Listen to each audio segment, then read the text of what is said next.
खबर है कि अब से कुछ ही घंटों बाद एक बार फिर धरती से सौर तूफान टकरा सकता है। ये दावा मौसम में होने वाले बदलावों पर नजर रखने वाली अमेरिकी संस्था NOAA यानी कि national oceanic and atmosphere administration की तरफ से किया गया है, जिसमें बताया गया कि सूरज की सतह में हुए एक जबरदस्त विस्फोट की वजह से निकली ताकतवर जियोमैग्नेटिक वेव्स तेजी से पृथ्वी की ओर बढ़ रही हैं, जिसे आसान भाषा में सौर तूफान कहा जाता है।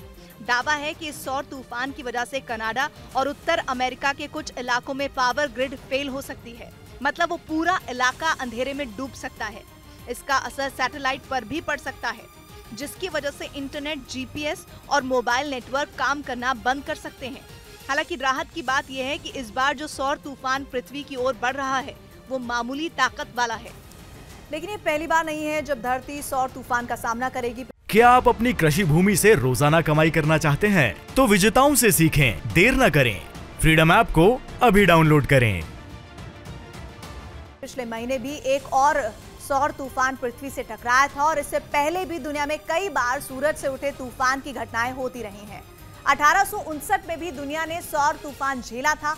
उस वक्त इस घटना के कारण यूरोप और अमेरिका में टेलीग्राफ नेटवर्क को नुकसान पहुंचा था, जबकि 1989 में आए सौर तूफान की वजह से कनाडा के क्यूबेक शहर पर काफी असर पड़ा था।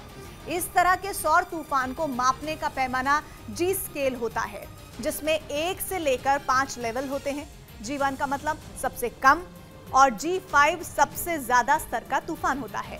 कहा जा रहा है कि अब से कुछ ही घंटों बाद जो सौर तूफान धरती से टकराएगा वो G1 स्तर का होगा, जिससे ज्यादा नुकसान पहुंचने की आशंका नहीं है।